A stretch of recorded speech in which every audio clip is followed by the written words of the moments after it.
Perfetto, d'accordo. Va bene? Ok. Ragazzi, ci siamo in ritardo.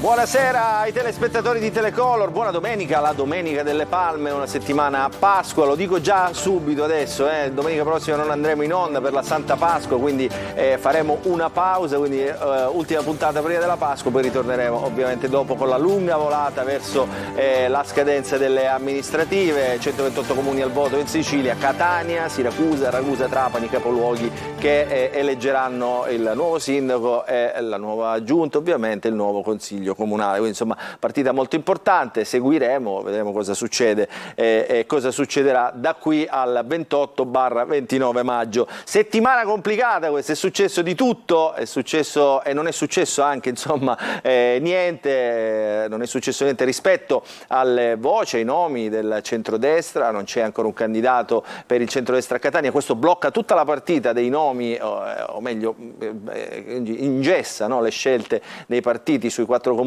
e capoluogo che andranno al voto, ma anche sui grandi comuni che andranno col proporzionale a Cireale su tutti, per esempio c'è una partita molto complicata. È successa l'incandidabilità di Enzo Bianco, la pronuncia della Corte dei Conti che è arrivata come un ordigno deflagrante sulle amministrative di Catania. Bianco era già in campagna elettorale, aveva già pronta 1/2 liste, insomma lui dice di persone insomma, che avrebbero ottenuto tanti voti. E adesso anche lì l'incognita, vedremo cosa succederà, le polemiche sul turismo siciliano, sul Sisi, insomma conferenze stampa infuocate del Movimento 5 Stelle contro l'assessore, l'ex assessore al turismo Manlio Messina. Allora vi presento gli ospiti prima della copertina, questo e altro ovviamente sarà dentro questa trasmissione. Oggi avremo dei dati esclusivi che ci fornirà l'Istituto Demopolis, quindi sondaggi di prima mano esclusivi per questa trasmissione. Il punto ce li racconterà, ce li illustrerà Pietro Venti, il direttore dell'Istituto Demopolis, che saluto tra l'altro, che è già collegato. Ciao Pietro. Buonasera a voi e ai telespettatori. Quando ci sono dati Demopolis, no, insomma, ci sfreghiamo le mani perché insomma, vuol dire che sono dati come dire, sui quali si può certamente contare. Poi saluto qui in studio con me Fabio Mancuso del Movimento per l'Autonomia, insomma, ha girato tutti da Roma a tutti i comuni della Sicilia questa settimana. Com'è Mancuso? Complicato? No, assolutamente no. C'è sicuramente una partita surreale che dovremmo chiudere a breve. A breve, questo breve ormai ce lo tiriamo dietro da parecchie settimane. Vabbè, siamo ancora in tempo. Come no. Fabio Cantarella, componente della direzione nazionale della Lega, segretario provinciale della Lega a Catania, ex assessore del comune di Catania, quindi le questioni del comune le conosce bene. Buonasera.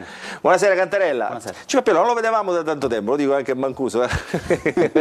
Manlio Messina, vice capogruppo vicario del gruppo di Fratelli d'Italia alla Camera, l'ex assessore al turismo al quale si sono rivolti quelli del Movimento 5 Stelle, Martina Ardizzone del Movimento 5 Stelle. Buonasera Martina Ardizzone, deputato regionale, eccola qua, tra un po' la porteremo anche su. Tra un po' verrà anche in studio questa partita di Catania, intanto se la guarda da spettatrice. E poi Luigi Sunzeri, non so se c'è collegato, guardo, eccolo qua, Luigi Sunzeri. Luigi Sunzeri, c'è Messina, vuole dire qualcosa prima che Messina comincia? Ma no, io mi voglio confrontare sui temi, credo che sia importante spiegare ai siciliani come non sono stati o come sono stati spesi male i fondi europei durante l'amministrazione Messina. Ecco. Ecco, già comincia, prima è schermare, devo dire che c'è stata già una un'anteprima di soldi per i banchi a rotelle, è tutto dire. La finisco, è da giovedì che fanno così, tra l'altro l'abbiamo messo anche in diretta. Allora, copertina che racconta questa settimana surreale, perché in mezzo a tante cose diciamo della politica c'è stata una bellissima notizia. Agrigento, capitale della cultura 2025, la Sicilia ha vinto contro altre 9 città che erano arrivate in finale, quindi questa è una notizia insomma che ci riempie il cuore a tutti ovviamente i siciliani. Questo in mezzo alla copertina curata da Ottavio Longo e poi entreremo nel dibattito.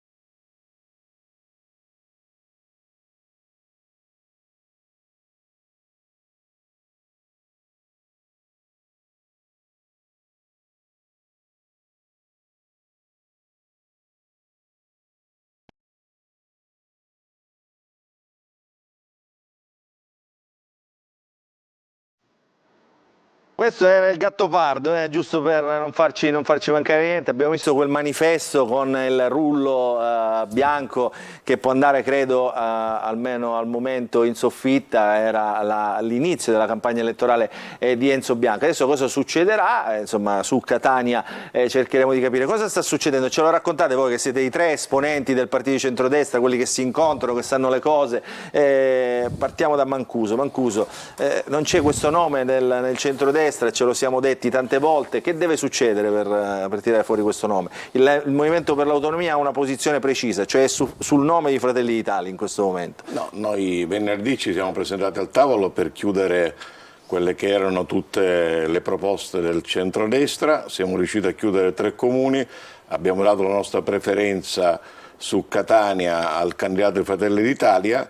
Da venerdì ad oggi non è successo nulla ed è surreale, ci aspettavamo un tavolo anche provinciale per cominciare a capire. Il titolo della nostra trasmissione è proprio questo: caos centrodestra, a Catania ancora senza candidato. Cercavamo di capire anche il programma, cosa dobbiamo fare, chi è il candidato, chi lo deve interpretare, ma mi pare che da nessuna, diciamo, delle compagini politiche che dovevamo appunto chiudere la partita c'è stata un'attenzione al tema del programma. Si aspetta in modo surreale questo nome da Roma che fino a un certo punto perché poi non è finita sul nome, perché è il nome di Fratelli d'Italia, poi si apre un'altra partita di confronto, perché già la Lega ha messo il suo nome, no Cantarella? Sì, noi abbiamo proposto al tavolo del centrodestra un nome che riteniamo autorevole per esperienza e per capacità, come lo ha fatto legittimamente Fratelli d'Italia, come lo hanno fatto altri soggetti in altri contesti territoriali, no? Non ci vedo nulla di strano e diciamo non comprendo la polemica. Se noi guardiamo le ultime amministrative di Palermo, in tanti uscirono con i manifesti, incluso il candidato del Movimento per l'Autonomia, Totò Lentini, lo ricordo benissimo, anche altri esponenti. Non ci fu il clamore che c'è stato oggi su Catania. Si è chiuso poi in extremis sulla Galla e si è vinto ampiamente. Io sono convinto che se centrodestra in settimana che entra fa il punto, ci si riunisce punto anche... io qui, ho preso in prestito la tua trasmissione e ritengo che siamo ampiamente in termine per poter poi aprire il dibattito alla città. Non sento, ecco, questo ritardo. Perché adesso con Pietro Vento vediamo, anche analizzando quello che dicono i cittadini, cosa significa anche questo ritardo. Pietro, tra un po' vengo da te. Manlio Messina, allora si aspetta, tutti nel centrodestra aspettano voi. Tra l'altro Manlio Messina è uno dei nomi in ballo in questa partita. Il centrodestra aspetta di trovare una quadra ed è giusto che sia così, con tutti i partiti, gran parte dei partiti che chiedono e pensano di poter esprimere la candidatura migliore per la città, e questo è condivisibile. Poi bisogna fare sintesi. La sintesi ci impone, a mio giudizio, per responsabilità, per credibilità e se si vuole davvero vincere, di andare uniti come centrodestra, così come abbiamo fatto sempre finora, tra l'altro anche negli ultimi mesi, dalle nazionali alle ultime regionali, e questo ci consentirà di mettere insieme le migliori energie per governare una città che ha bisogno ovviamente di un'amministrazione. Quindi credo che questo sia il punto principale. I nomi contano, però ricordiamo anche che il centrodestra, credo che sia Fabio, entrambi i Fabio possono testimoniarlo, che è una cosa assolutamente positiva. Al tavolo del centrodestra si sta anche confrontando sul programma della città e per la città. Cioè, l'ultima riunione che c'è stata al tavolo regionale non si è parlato solo di nomi, perché il nome è importante ma non è determinante, si è parlato molto anche di programma, di come si vuole affrontare questa città su temi che ritengo siano fondamentali per lo sviluppo e per il futuro dei catanesi e ovviamente della nostra città. Credo che questo sia alla fine la cosa che conta di più, e sono altrettanto convinto che come sempre il centrodestra responsabilmente andrà unito. Adesso siamo praticamente fermi su 2 nomi, no? C'è il nome di Sergio Parisi, almeno così sembra trapelare, e quello di Valerio Sudano, cioè un nome di Fratelli d'Italia, un nome della Lega. No, io questo però mi sento di dire, nel senso che i nomi sono diversi. Voglio dire, anche il Movimento per l'Autonomia, che poi ha detto responsabilmente possiamo convergere sul nome di Fratelli d'Italia, ha fatto un nome di una persona di persone altrettanto autorevoli. Quindi non confondiamo, perché sennò rischiamo davvero di far passare un messaggio che è quello là, che si aspetta esclusivamente il diktat quasi di Fratelli d'Italia. Non è così, c'è un confronto aperto sui nomi, su diversi nomi, Anche Fratelli d'Italia ha messo in campo nomi autorevoli, penso a Sergio Parisi, penso a Ruggero Razza, a Pippo Arcidiacono, penso a Stancanelli, quindi sono diversi nomi che credo possano rappresentare al meglio le istanze del centrodestra, così come ha fatto la Lega. Valeria Sudano è persona di alto profilo, non perché è amica mia, ma credo che questo sia sotto gli occhi di tutti, e come dicevo prima anche i nomi fatti dal Movimento per l'Autonomia. Per cui, ribadisco, io credo che si debba semplicemente, come sempre, responsabilmente sedersi il più possibile ai tavoli e trovare la mediazione, che è quella che poi ci consentirà di esprimere il Quindi non è programma così migliore. avvelenata come sembra, come viene raccontata questa Assolutamente partita, no. no? Assolutamente Allora facciamo no. così, Pietro, andiamo in pubblicità, quindi facciamo la prima pausa, poi ritorniamo insieme, svisceriamo tutti i numeri che Demopolis ha prodotto in esclusiva per noi, per questa trasmissione, e che sveleremo questa sera. Qualcosa l'abbiamo anticipato anche nei telegiornali, però insomma il grosso arriva adesso, quindi subito dopo la pubblicità con Pietro Vento e i numeri di Demopolis.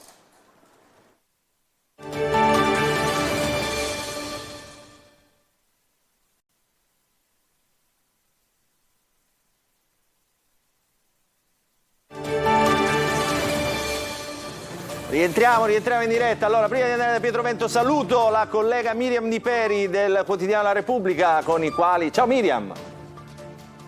Aspetta che non ti sentiamo, un attimo, ristabiliamo tutto. Allora Miriam, ci senti adesso? Tu ci senti perché hai salutato, noi non ti sentiamo. Ancora no? Ancora no? Quasi? Eccoci, penso di sì. Vediamo Miriam, riproviamo, tutto in diretta ovviamente, come sempre ci piace a noi. Miriam, allora cerchiamo di parlarci, ecco, sento un po' male, però vabbè. No, tu ci senti, noi non ti sentiamo. Allora, le chiedo alla regia di ristabilire questo... Sento un po' di voce distorta. Allora, riproviamo a ristabilire questo collegamento. Nel frattempo partiamo con Pietro Vento, perché insomma il tempo adesso diventa prezioso, siamo rigorosamente in diretta. Allora Pietro, andiamo a vedere questo nuovo barometro politico dell'Istituto Demopolis. Allora ancora buonasera a voi in studio, ai telespettatori di Telecolor. Partiamo come immaginato, come concordato, con una fotografia nazionale del consenso, e poi ci addentriamo su alcuni dati che riguardano l'elettorato catanese, quindi ci avviciniamo, ormai mancano poco più di 50 giorni al voto per il rinnovo del Consiglio Comunale e per il nuovo sindaco di Catania. Pietro, scusa se ti interrompo, sempre meno, no? Cioè, si accorcia sempre di più negli anni questa forbice, diciamo, no? di campagna elettorale.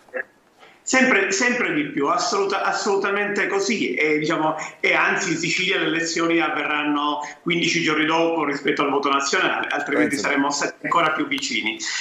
Diamo questa fotografia che viene fuori dal barometro nazionale dell'Istituto Demopolis. Se si tornasse oggi alle urne, parliamo di elezioni politiche a livello nazionale, Fratelli d'Italia con 4 punti in più rispetto al voto del 25 settembre scorso si confermerebbe con il 30% il primo partito del paese.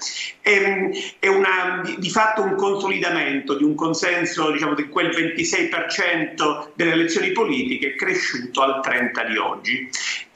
Un altro fattore significativo è quello del Partito Democratico. Va detto che il PD nel mese di gennaio aveva raggiunto il minimo della sua storia, da quando era stato fondato da Veltroni, per capirci, sì. Aveva raggiunto il 15%.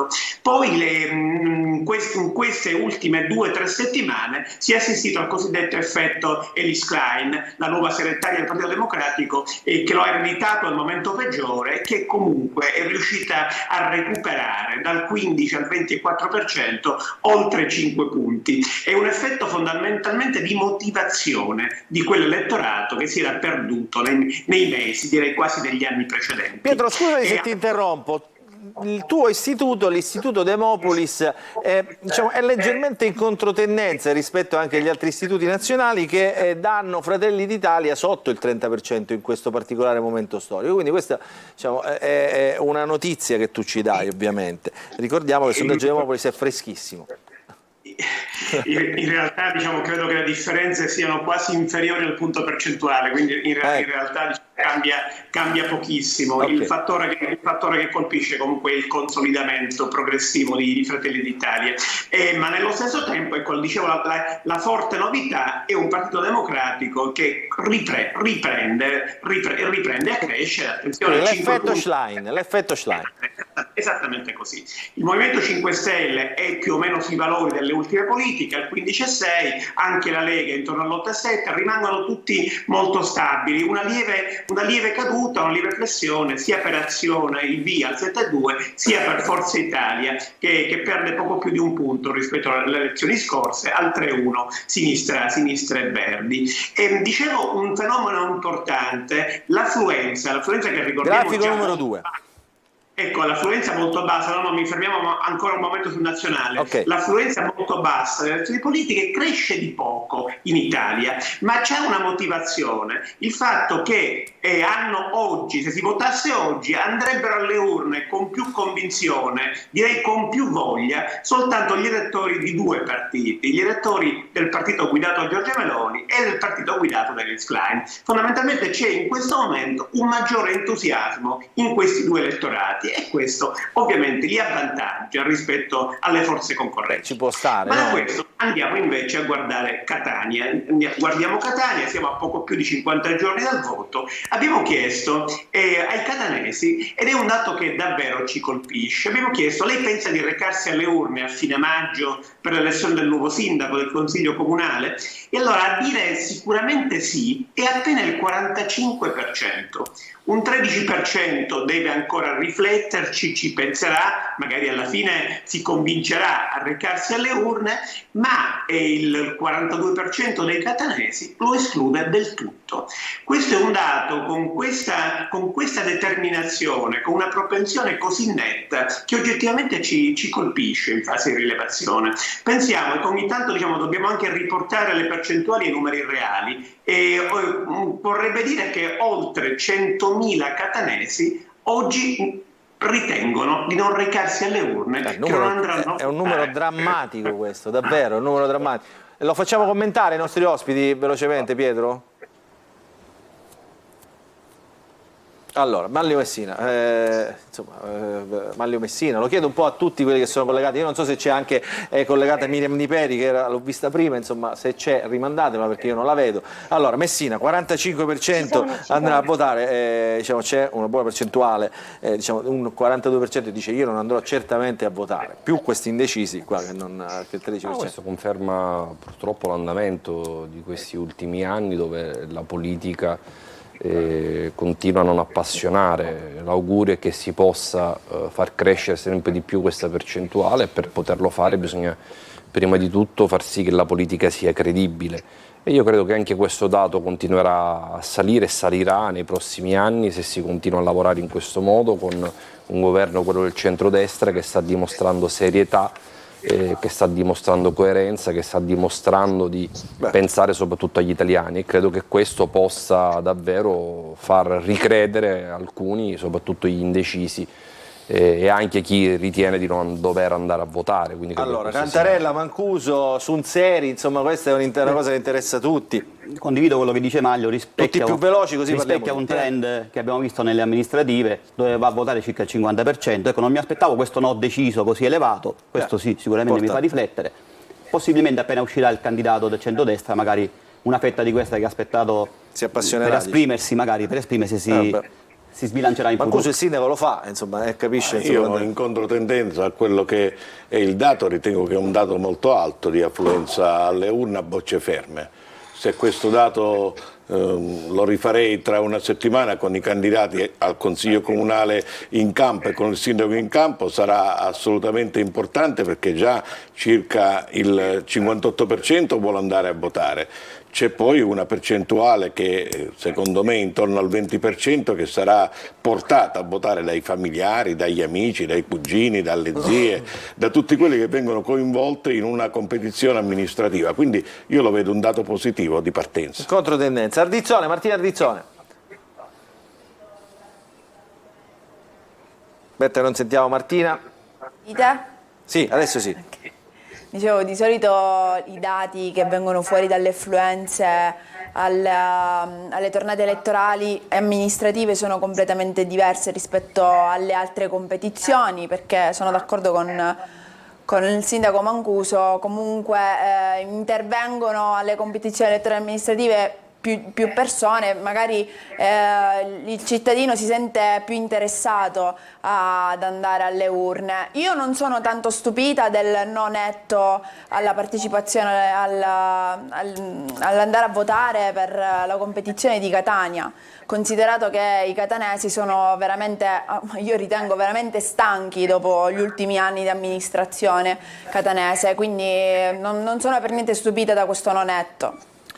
Miriam, c'è Miriam Di Peri? Allora, vediamo se c'è collegata. Eccola qua, Miriam. Sì. Finalmente c'è. Ciao Ciliberti. Ciao cara, eccola qua. Hai visto che numeri, eh? No, Luca, mi spiace proprio tanto che la reazione della politica sia questa. Cioè, stiamo parlando delle amministrative, ci saranno in campo centinaia di candidati a Catania e il 42% dei catanesi non ha intenzione di prendere parte. È un dato disastroso, perché fino a quando quel 42% è sulle politiche che la gente percepisce come più distanti, Roma è distante da Palermo, è distante da Catania, lo sappiamo, ma che alle amministrative il dato di partenza sia quello là, dovrebbe interrogare tanto il centrodestra quanto il centrosinistra sullo spettacolo spesso indecoroso che si sta dando in questa fase di avvio e di definizione dei giochi nelle due coalizioni, come dire. Mi dispiace che invece la politica tutto questo non lo percepisca e si coopera. 42%, cioè, stiamo parlando 4 catanesi su 6,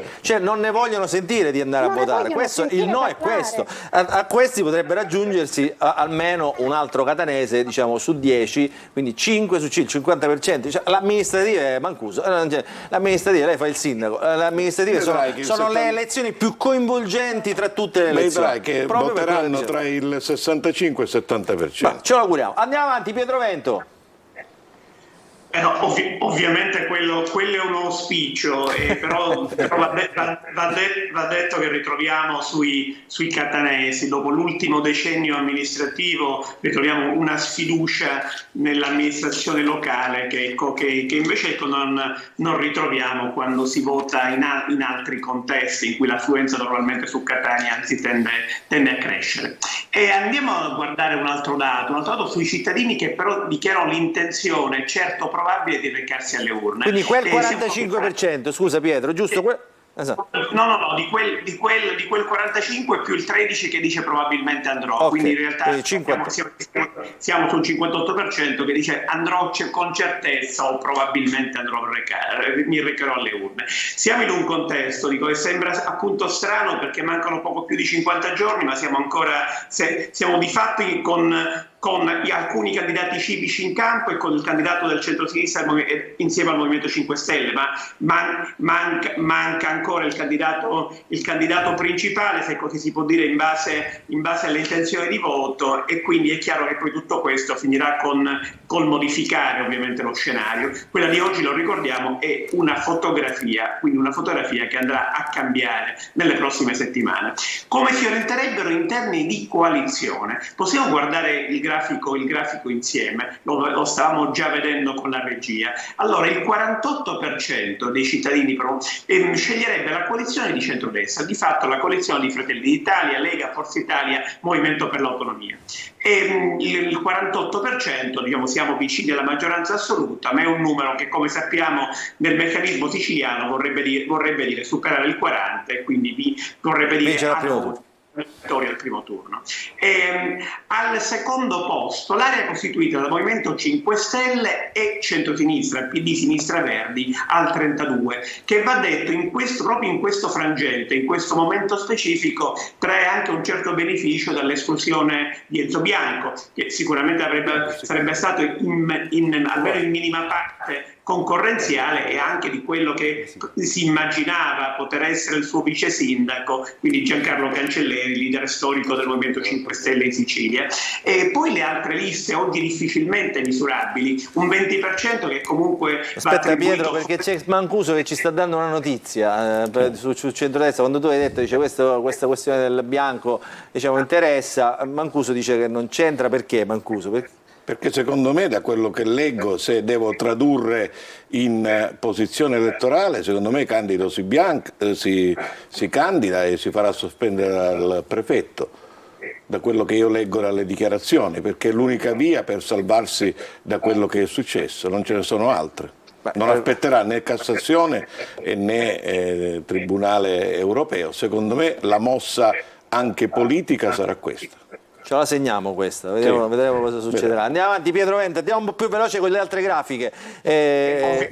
Andiamo. Ovviamente quello potrebbe essere uno scenario, però attenzione, in una condizione di partenza di questo tipo sicuramente uno svantaggio esiste, perché sappiamo quello che hanno vissuto i catanesi in questi ultimi 5 anni, quindi con un sindaco alternato dai commissari, quindi attenzione, c'è anche una storia recente di cui bisogna tener conto.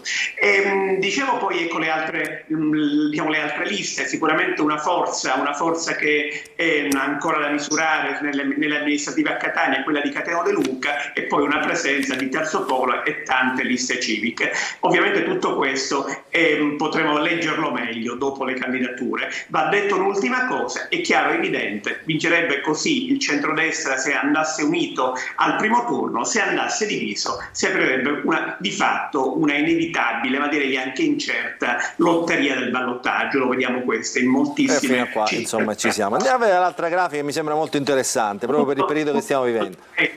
Poi dico, attenzione, diciamoci anche un'altra cosa, che in 50 giorni di campagna elettorale, sappiamo come avviene la campagna elettorale a Catania, in Sicilia, in Italia, e diciamo, tutto questo quadro è destinato a mutare in base a campo. Però questa grafica, Pietro, questo grafico numero 4 mi sembra molto interessante, proprio dicevo per il periodo che stiamo vivendo. Guardate qui, lo dico a tutti i nostri ospiti, eccolo qua. Questo è molto interessante perché vediamo, ecco, che ma già ne accennava Mancuso prima, ne accennavano gli altri ospiti. Di fatto, nel modo in cui si vota alle amministrative, saranno alle urne, alle amministrative, i catanesi sceglieranno soprattutto i candidati. E appena 3 su 10 sceglieranno il partito, hanno una loro collocazione, si riconoscono alle elezioni politiche, diciamo quasi tutti in un partito, ma quando si vota per il comune di Catania sceglieranno il candidato. Il 42% avevano più scelte consentite guarderà il candidato sindaco, il 37% sarà condizionato molto dal candidato al consiglio comunale, dicevo appena il 30% dal partito. Dei programmi di partito i catanesi ovviamente non gliene frega niente, non si fidano più oggettivamente da molto tempo. Allora ricordiamo che questo è un sondaggio Demopolis per Il Punto, quindi Pietro Vento sta dando in anteprima tutti questi dati. Pietro Vento, adesso andiamo a vedere la grafica numero 5, perché qua insomma i catanesi cominciano ad andare in giudizio, no? La domanda che avete fatto voi è: che giudizio darebbe nel complesso sui servizi pubblici a Catania? Sì, dobbiamo andare indietro, il grafico precedente. Allora andiamo al grafico precedente. Il giudizio dei catanesi sui servizi pubblici, eccolo qua, questo qua, sui servizi pubblici, eccolo qua. E allora il voto in pagella, diciamo, dei catanesi che esprimono i residenti a Catania è davvero molto severo. Vediamo che appena un quarto li promuove con un 6 o più, appena il 7% li ritiene mediocri, ma poi abbiamo 2/3, il 68%, che dà un voto inferiore al 5. È un dato che chiaramente condiziona la qualità della vita, che nella percezione della Repubblica Atenea è molto diversa rispetto a 10-15 anni fa. C'è una nostalgia, c'è diciamo in qualche modo una sorta di consapevolezza, di percezione che i servizi pubblici a Catania stiano, loro, insieme a tanti altri fattori, anche di tipo economico ed altro, stiano incidendo negativamente sulla qualità della vita a Catania. Quando ci spostiamo, non so se volete commentare questo o andiamo un momento più in dettaglio. Andiamo in dettaglio. Allora, nel dettaglio noi abbiamo guardato anche un po' oltre i servizi specifici comunali, abbiamo guardato un po' i servizi pubblici. Allora ci colpisce come sempre che a Catania, diciamo, c'è una soddisfazione, una valutazione maggiore, ampiamente maggiore rispetto alle altre città siciliane, rispetto ai servizi per la salute, al modo in cui è gestita la sanità, ad esempio negli ospedali catanesi. Una valutazione valutazione positiva che supera il 60%, così come positivamente è vista la promozione turistica della città. Scusa Pietro, un attimo, facciamo un breve inciso. Cioè i catanesi sono, secondo il tuo sondaggio che tu oggi stai presentando qui al Punto, sono soddisfatti, cioè 6 catanesi su 10 sono soddisfatti per i servizi della salute, quindi gli ospedali e tutto quello che gira intorno, no? I laboratori di analisi, immagino tutto quello che gira intorno. Tranne ovviamente che la medicina territoriale che ha fallito pienamente in tempi Covid. Scusami, ma perché tu dici ti colpisce? Cioè nel resto, diciamo, della Sicilia normalmente vengono visti meno, male, insomma, come... Colpisce perché quello di Catania sui grandi ospedali di Catania è un dato che è quasi in media con le medie del nord Italia. Dopodiché dico, non è così a Palermo, ecco, per fare un esempio, per fare un paragone immediato. Interessante. Altro elemento, la promozione turistica viene riconosciuta dalla maggioranza positiva, stiamo andando verso una stagione probabilmente con il boom di presenze, si dovrebbe battere anche la scorsa estate in cui si raggiunse già un primato. Andiamo a guardare i servizi comunali. Sui servizi comunali, di fatto, se vedete le bocciature in rosso nel grafico, sostanzialmente abbiamo dei dati quasi drammatici. Il trasporto pubblico locale è bocciato dal 67%. Mamma mia, ragazzi. La manutenzione delle strade dal 70%. Tutto quello che sappiamo, che ci diciamo ogni volta, però insomma quando poi li vediamo... verità dal 72, e poi abbiamo davvero due punti neri su cui i catanesi oggettivamente li mettono in testa per la negatività della situazione attuale per l'agenda del nuovo sindaco. L'85% dice che la sicurezza urbana a Catania negli ultimi anni non c'è più. Lo sappiamo, abbiamo visto. Oggi, tra l'altro, faccio un breve inciso, ho colpito molto, no, un post oggi di Mario Venuti, famoso cantautore. Lui vive a San Cristoforo per scelta, perché per anni ha voluto vivere proprio l'umanità, il centro della città. Oggi è stato selvaggiamente picchiato proprio a San Cristoforo mentre passeggiava i cani da un altro, almeno questo racconta, che passeggiava i suoi cani, insomma i due, c'è stato un battibecco tra i due ed è stato preso a pedate in una città civile, come dice di essere, Catania. Incredibile. Poi quando viene raccontata la voce di un artista, insomma, pesa ancora di più. Andiamo avanti con i grafici, Pietro, ti prego di essere un po' più veloce perché... Andiamo a chiudere. Di fatto, ecco, ricordiamo che episodi come questo, accanto poi ai vissuti personali, poi influiscono sulla percezione. Quindi dicevo, sicurezza urbana, appena il 15% dei catanesi si sente sicuro in città, appena il 12% dei catanesi dà una valutazione positiva, un voto il 6 o un voto superiore sull'attuale pulizia della città e gestione dei rifiuti. Completo con un ultimo dato, che anche questo, diciamo, diventa una bella sfida per la futura amministrazione della città. Lo vediamo nell'ultimo grafico, l'ultimo decennio amministrativo, quindi quello che in realtà comincia con Bianco e poi con gli ultimi complicati 5 anni, con quell'alternanza tra Pogliese e i tanti commissari. Allora, dopo l'ultimo decennio, va detto che la qualità dei servizi per i cittadini catanesi è molto peggiore rispetto a 10 anni fa. Lo dice l'81% dei catanesi. Ecco, quindi c'è una percezione di partenza che pone davvero una sfida complessa. Quindi due sindaci degli ultimi 10 anni sono Bianco e Pogliese, uno di centrosinistra e uno di centrodestra. Ma soprattutto i catanesi dicono, lo dicono anche nell'intervista a Demopolis in fase aperta, dicono: a Catania si stava molto meglio alcuni anni fa, un po' di tempo. Allora Pietro, fermo là, ti faccio, adesso credo ti vogliono fare un po' di domande gli ospiti. Cantarella. Sì, dico, è anche vero che bisogna fare i conti con le emergenze con cui hanno avuto a che fare le varie amministrazioni, no?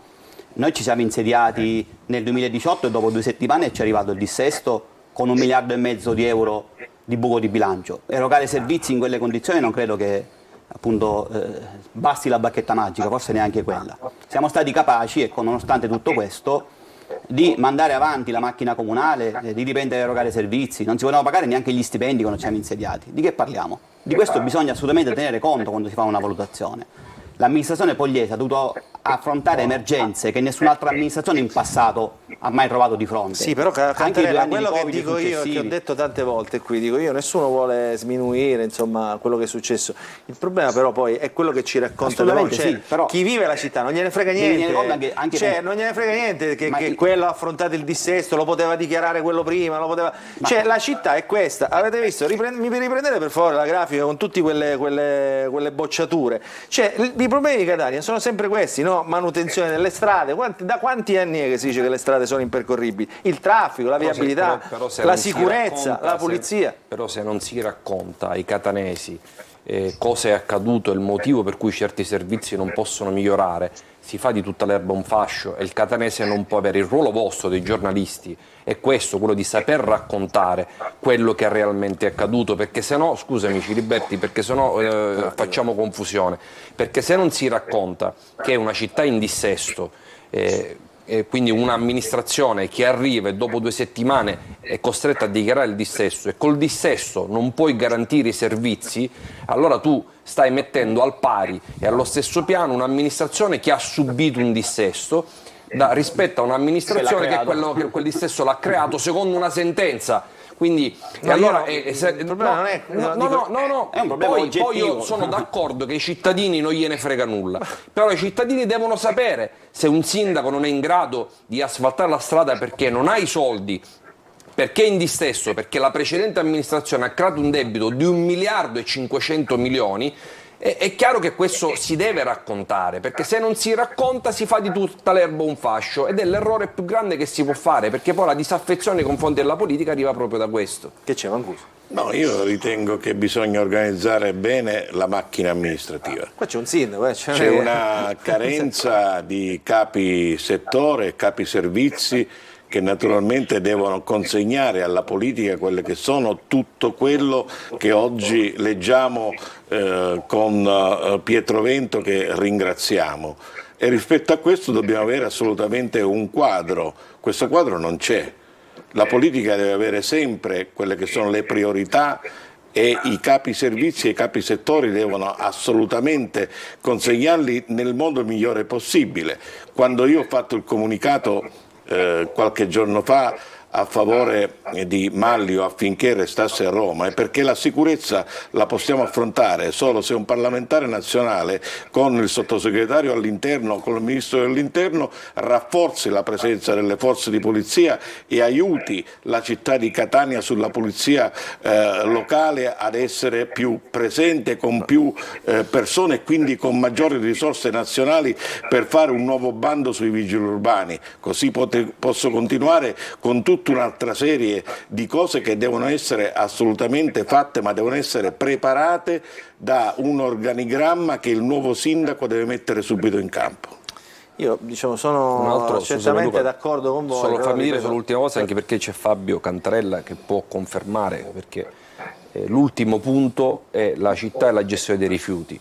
Io vorrei ricordare che l'amministrazione Pogliese, quindi quella di centrodestra, ha ereditato il bando dei rifiuti che non funzionava dalla precedente amministrazione.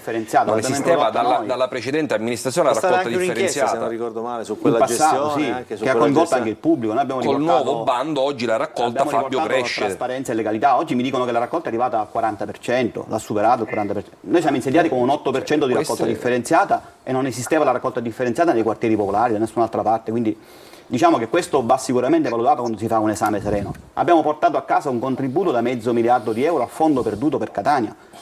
Questo ci ha consentito di non vivere il buio del dissesto e di operare come se il dissesto non esistesse. Questo a mio avviso va anche considerato.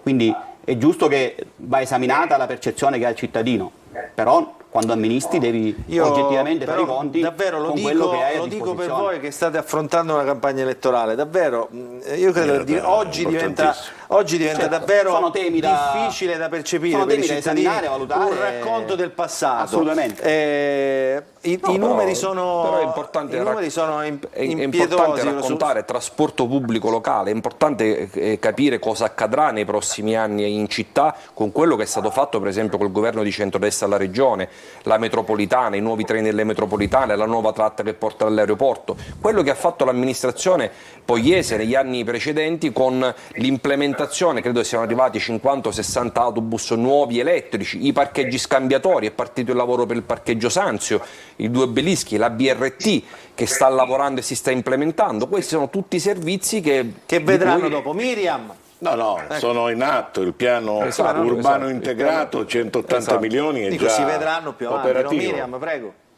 Sì, ci tenevo a dire una cosa a Manlio Messina. È vero, c'è una responsabilità dei giornalisti e sicuramente devono raccontare più e meglio come l'amministrazione pugliese si sia ritrovata a gestire il dissesto dopo 2 settimane. È vero anche che Catania però è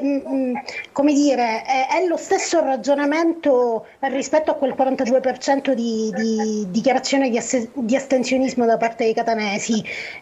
Catania negli ultimi 5 anni, o quantomeno negli ultimi 2, è rimasta ostaggio di questo valzer continuo di commissariamenti e rientri del sindaco, una situazione in cui ha ragione Cantarella quando descrive tutto quello che è stato fatto. Gli assessori hanno fatto il possibile, ma un sindaco serve, perché altrimenti non saremmo qui a parlare di amministrative e a contenderci il candidato. Però questo andrebbe detto a chi ha messo questa legge scellerata, no?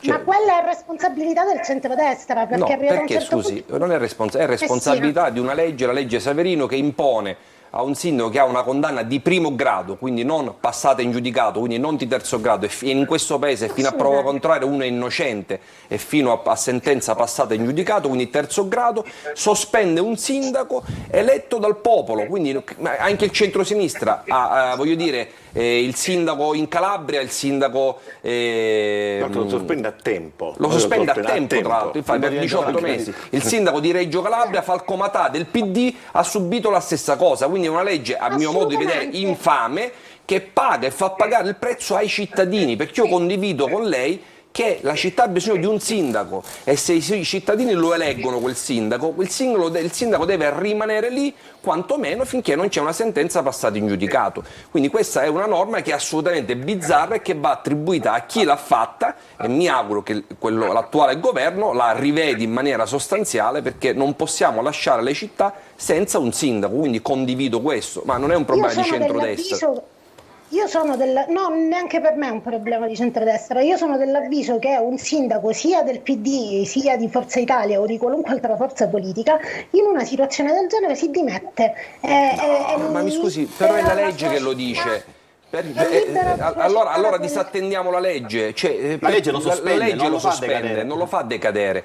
E allora facciamo una legge che decide di farlo decadere. Io sono contrario, perché io sono non un giustizialista ma sono un garantista, quindi per me una persona, tra l'altro per un reato certamente non gravissimo come può essere reati di mafia o altri reati, è un reato amministrativo, contabile. Altri sono stati archiviati per fatti identici. Esatto, che ritengo debba essere giudicato dai tribunali, non dai giornali o non da una legge che la legge, ribadisco, consente, anzi impone la sospensione e la possibilità di essere reintegrato in attesa della sentenza. È una legge folle, che è diverso, ma se tutti i sindaci si dovessero dimettere ogni volta che arriva una sentenza di primo grado, significa che i sindaci li facciamo fare alla magistratura.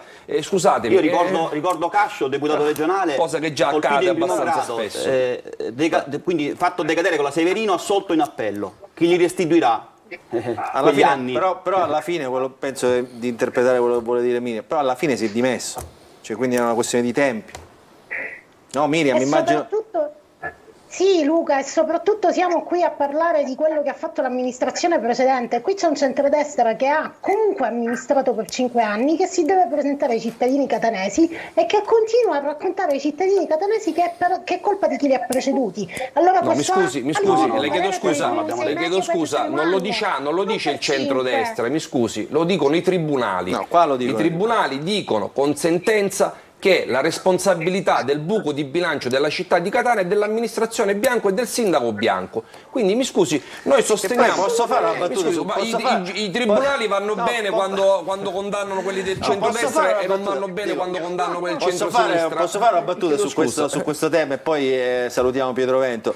Dico, si è creato il buco di bilancio, quindi sono stati spesi più soldi di quelli che aveva il comune. Ma dico, non è che sia andata molto meglio, perché se vediamo sempre il sondaggio Demopolis, insomma i servizi sono stati scadenti e il giudizio dei catanesi sugli ultimi 10 anni di amministrazione non è certamente felice, quindi insomma oltre al danno la beffa. Quindi, insomma, no, ma aveva la possibilità di riequilibrarlo, o meglio lo ha fatto in diversi step, nell'ultimo, quello fondamentale, non c'era il numero legale in aula, quindi alla fine. Allora Pietro, dove sei? Ci siamo?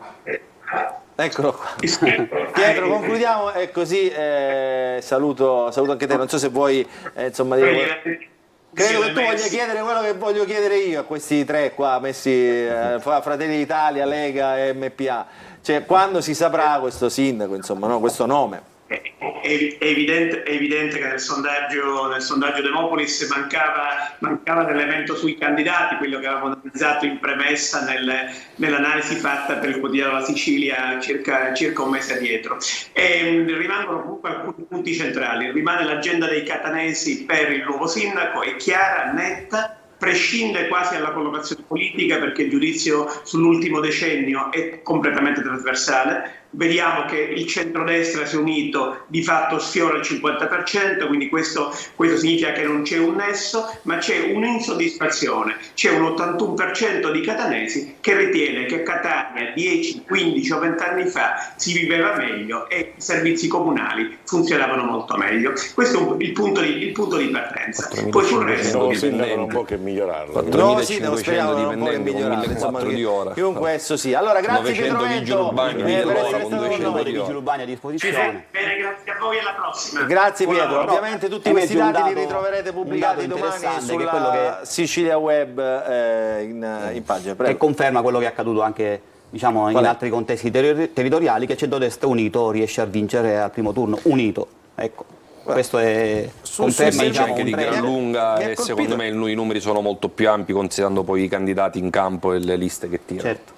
Anche lui l'ha detto, no? Cioè, con i candidati, sondando poi dei nomi, ovviamente il risultato diventa certamente differente. Allora ci fermiamo, pubblicità, poi ritorniamo, cerchiamo di capire che cosa sta succedendo tra di voi, tra Lega soprattutto e Fratelli d'Italia, perché credo che questo braccio di ferro deve arrivare in qualche modo alla fine, dopo la pubblicità.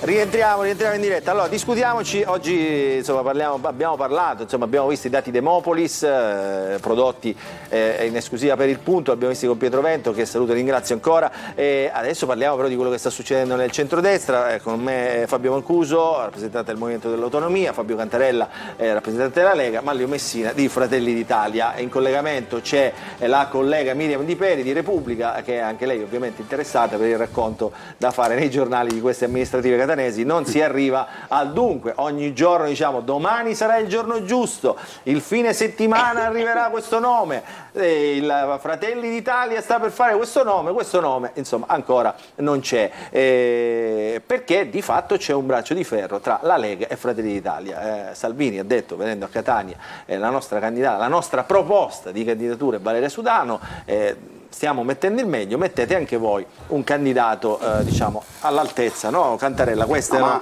la sintesi delle parole di Salvini. Massimo rispetto per i candidati proposti da Fratelli d'Italia o dal Movimento per l'Autonomia. Noi riteniamo che in questo momento storico la figura di Valeria offra, diciamo, un profilo che sia altissimo e che comunque abbia tutti i requisiti per incarnare quegli obiettivi che ci diamo col centrodestra, no? E quindi l'abbiamo messa a disposizione degli alleati.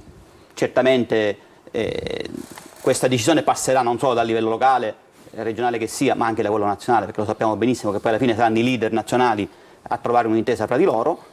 Non c'è una volontà di rompere. Però c'è una pregiudiziale, dice, è stato detto in questi giorni che Valeria Sudano potrebbe fare un passo, perché questo è il nome che ha fatto la Lega, potrebbe fare un passo indietro di fronte a una candidatura autorevole di Fratelli d'Italia. Quindi diciamo è sottointeso che i nomi che sono stati fatti probabilmente alla Lega... Io questo non l'ho sentito, io invece quello che ho compreso anche parlando con Valeria è che c'è piena sintonia con quello che ci dirà Matteo Salvini, no? Alla fine noi aderiamo a un partito, abbiamo un leader che si sta occupando di Catania in prima persona ecco, se quello che lui ci dirà di fare noi faremo alla fine, quindi... Mancuso, la facci Mancuso e No, ma ognuno... No, se fosse così no, non ci siamo, ecco. Se decide Salvini, Meloni... No, decide nel nostro partito Salvini, non è che decide a casa nostra. Siccome prendo per buono quello che dice Sudano fa parte della Lega, Luca Ciliberti, che è molto informato, se si sta aspettando la decisione tra Meloni e Salvini noi non ci siamo, l'abbiamo detto chiaramente, noi andiamo per conto nostro, con grande serenità, senza che... Ma così roviniamo il sondaggio di vento, però. Non lo so, ma non è un problema di sondaggio, noi ci crediamo al tavolo regionale, ci siamo stati, abbiamo cercato di chiudere venerdì tutto, poi pensavo che stavamo solo aspettando un ragionamento all'interno di un partito che è anche nazionale, deve fare i suoi ragionamenti, ma è una cosa all'interno del partito, non che il partito di Fratelli d'Italia deve parlare con Salvini e decidere loro due insieme che è il candidato a Catania. Questo non esiste, noi non ci staremo al 100%. Dentro il nostro partito sì, ma però. infatti dico, va chiarito questo passaggio. Meloni e Salvini si possono sedere, si sederanno, ci mancherebbe, per decidere se i candidati che sono messi in campo può andare bene all'uno, può andare bene all'altro, poi sarà il tavolo regionale. Ma si siederanno per definire il candidato, si siederanno per definire, come dire, la città, la proposta di candidato in una geografia faccio più un ampia. esempio, qualora Salvini dicesse alla Meloni va bene il candidato di Fratelli d'Italia, non è detto che il candidato di Fratelli d'Italia sarà il candidato sindaco, significa che Fratelli d'Italia andrà al tavolo regionale, ascolterà i movimenti regionali come il Movimento per l'Autonomia, come la Democrazia Cristiana che è un altro movimento locale, e chiederà se il candidato presentato da Fratelli d'Italia, che andrà bene anche alla Lega, sarà ovviamente nelle aspettative degli altri movimenti regionali che sono determinanti per la vittoria del centrodestra. Miriam. Convince. Messina parla già da leader della coalizione. Va bene. Senta, ma piuttosto siamo sempre là, ci siamo sentiti poco in questo periodo, quindi io approfitto per tornare a fare domande a Manlio Messina. Ma alla fine questa proposta che le è arrivata, questa richiesta di candidatura che le è arrivata dal partito e poi è arrivata da Donzelli, e tutti si aspettano che sia anche Giorgia Meloni a chiederle un impegno in questo senso. Questo colloquio con Giorgia Meloni c'è stato? Ci sarà? No. Ma perché hai invitato la Tiferi stasera? No, allora, scherzi a parte, è chiaro che io ho sempre detto e ribadisco sempre, ed è quello che ho detto al mio leader, quello che ho detto ovviamente alla Meloni quando ci siamo visti, e quello che ho detto agli altri leader, al coordinatore nazionale del partito. Ho detto che io sono disponibile per tutto quello che sono le scelte del partito, che sono utili e funzionali non solo al partito, alla coalizione e soprattutto alla città. Poi ho espresso una mia opinione che tengo per me, ma questo non significa che io non sia sempre disponibile per la mia città, quello è ovvio, ci mancherebbe, però non significa che il mio sia il nome migliore, probabilmente ci sono nomi che sono migliori rispetto a quello che può essere Manlio Messina, ma ancora una volta, e ho anche detto in questa trasmissione, che per quanto mi riguarda sono stato eletto 6 mesi fa, ho chiesto il voto 6 mesi fa per svolgere un ruolo importante che mi sta dando grande soddisfazione e gratificazione per la mia terra. Cambiare dopo 6 mesi non mi sembra la cosa migliore per uno che poi deve andare nuovamente a chiedere il voto lasciando quello che ha fatto per solo 6 mesi. Quindi io ritengo che la scelta debba ricadere su altre persone di valore, di altrettanto valore, forse anzi sicuramente migliori di Manlio Messina, e questa è la posizione ovviamente che continuerò a tenere anche nei prossimi giorni. E poi abbiamo un deputato che risponde sempre al telefono sul commissariato di polizia di Adrano e ha risolto il problema, sulle aree interne 5 miliardi ha risolto il problema, sui 300.000 euro 72 aree interne d'Italia date immediatamente per l'ufficio di piano e lo vogliono togliere. Non è possibile. Ma lui vuole restarci, cioè lui ho capito. Ma lui non lo so cosa vuole fare, io sto parlando anche da sindaco e anche da componente dell'ANCI. Però se scelgono la Sudano, lei questo problema lo risolve, no? Ma la Sudano io ho avuto il piacere che fino ad oggi di interloquire su quelle che sono fatti territoriali. Speriamo che si metta anche lei a disposizione. No, dico, se la scelgono per fare il sindaco, no? Ma non credo. Perché? Era candidata autorevole. Assolutamente non sto dicendo nulla di tutto questo, sto dicendo solo non credo. Allora, guardate che vi faccio, siccome la regia ormai spoiler a quello che verrà nella nostra trasmissione, eccolo qua. Aveva messo un titolo prima che era esclusivo, il sondaggio segreto di Fratelli d'Italia, guarda come che non ha avuto neanche Maglio lo sapeva. Maglio Messina. Non lo sapeva Maglio. No, non lo sapeva. Quindi non lo sapeva, sapeva, sì, non lo sapeva. Beh, Miriam, tu hai sentito parlare, no, di questo sondaggio commissionato, no? Da Fratelli d'Italia. Io qui denuncio Luca Ciliberti, perché quando ieri me l'ha detto, gli ho detto dammi qualche elemento così poi lo commentiamo assieme in trasmissione, quindi lo prenderò adesso anch'io, non ha spoilerato neanche a me. No, in realtà è successo questo, lo diciamo ai nostri telespettatori, cioè Fratelli d'Italia internamente ha commissionato un sondaggio per pesare un po' i nomi che circolano diciamo, sulla questione sindaco di Catania. E noi abbiamo intercettato, diciamo, una di queste, guarda come mi guarda, possiamo inquadrare Messina per favore, perché non lo sapeva nemmeno lui. Sto ascoltando con molto interesse. Con molto interesse. Guardate che cosa abbiamo recuperato. Questa è... Sono autorizzato a smentirvi eventualmente. Noi diciamo, non si è capito, no, chi ha sondato Fratelli d'Italia. Allora, questi sono i nomi sondati da Fratelli d'Italia. Guardate che cosa abbiamo recuperato con i nostri potenti mezzi. Prego la regia. Pronto? È un sondaggio sul futuro sindaco di Catania. 8 domande gliele posso fare? Sì. Che giudizio darebbe sull'operato del sindaco Pogliese? Abbastanza positivo, abbastanza negativo, molto negativo. Altro candidato. Io che ci vuoi candidato, signore? Ok. Allora, secondo lei negli ultimi 5 anni la qualità della vita è migliorata, peggiorata o uguale? Io che ci vuoi candidato, signore? Seconda tabella.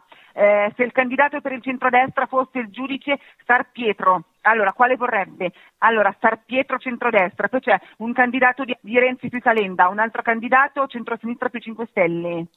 Ok, altra tabella. Se il candidato del centrodestra fosse il deputato Messina, voterebbe Messina centrodestra, poi c'è Renzi più Calenda, centrosinistra più 5 Stelle o altro candidato. Altra tabella. Se il candidato del centrodestra fosse l'ex assessore regionale alla salute Razza, chi voterebbe? Razza centrodestra, poi un candidato di centrosinistra più 5 Stelle, Renzi più Calenda o altro candidato. Altra tabella. Se il candidato del centrodestra fosse l'ex assessore di Catania Parisi, chi voterebbe? Parisi centrodestra, poi c'è Renzi più Calenda, un altro candidato, centrosinistra più 5 Stelle. Altra tabella. Se il candidato del centrodestra fosse il ministro ed ex presidente della regione Musumeci, Musumeci centrodestra, poi c'è Renzi più Calenda, centrosinistra più 5 Stelle, altro candidato.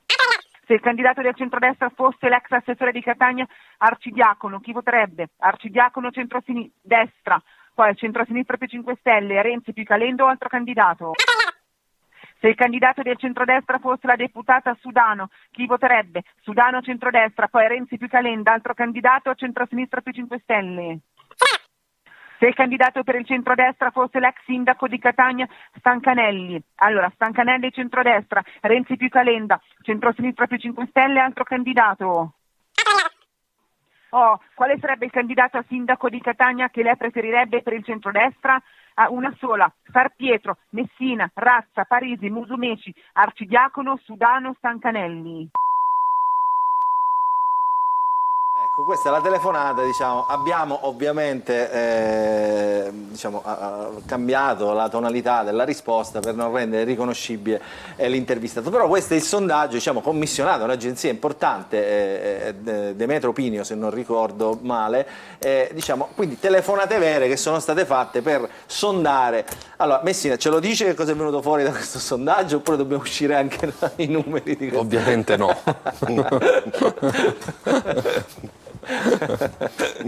Allora, questo sondaggio, Miriam, è qui, insomma, vengo da te. Eccolo.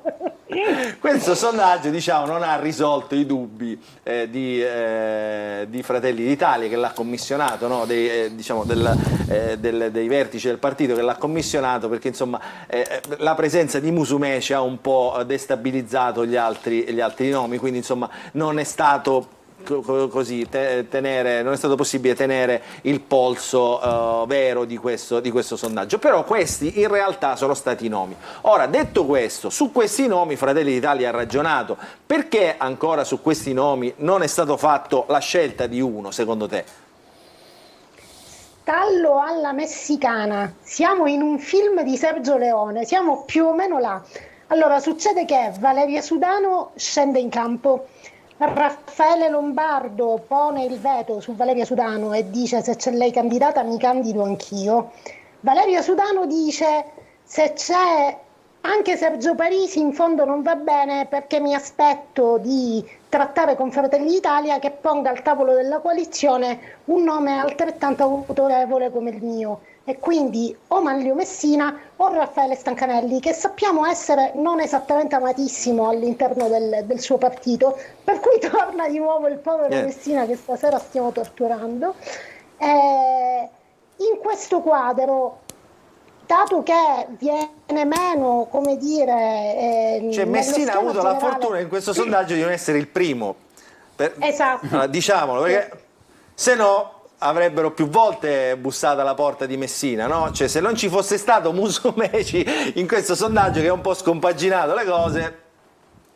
Beh, non è primo, perché noi volevamo, diciamo, che non votate Messina. Consentitemi nella ricostruzione... Luca, perdonami, l'ultimo passaggio, dato che non si riesce a trovare la quadra su Sergio Parisi, e allora succede che davanti alla possibilità che si vada divisi e il centrodestra si conti al primo turno, che è un'opzione che è stata in campo anche su Palermo fino a quando poi non si è trovata la quadra sulla galla, e allora a quel punto forse Fratelli d'Italia punterebbe su un nome con più appeal, e per esempio abbiamo visto il sondaggio Demopolis, i catanesi hanno un'opinione molto positiva della sanità in città, d'accordo, e quindi forse Razza in questo senso sarebbe più spendibile. Benissimo, allora... Consentimi di fare solo un appunto che ovviamente alla ricostruzione di Miriam, nel senso non confermo, non smentisco, però l'unica cosa che mi tocca smentire, e lo dico obiettivamente e sinceramente, che non è assolutamente vero che Stancanelli non sia ben visto all'interno del nostro partito.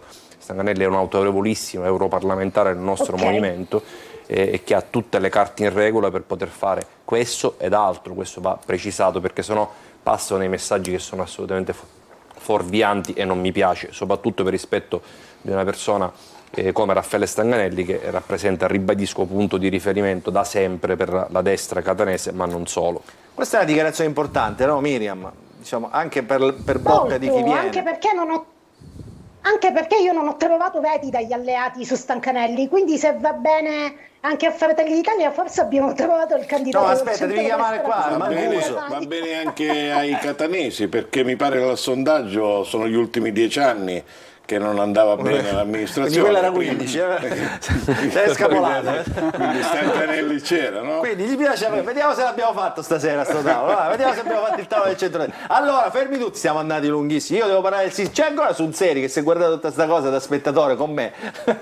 Ti sei scordato Luigi Sunzeri, no, ma ora viene qua. Avrà visto la partita del Napoli sicuramente, non sicuramente no, guarda con noi, guarda noi. Sta studiando le mosse. Allora, ci fermiamo qui con la parentesi Catania, perché adesso torniamo per parlare di questo famoso Sicily.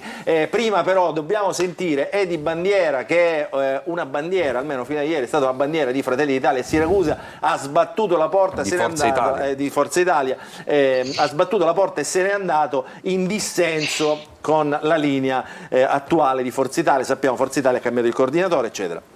Dopo la pubblicità e di bandiera, e poi entriamo a parlare del Sicily.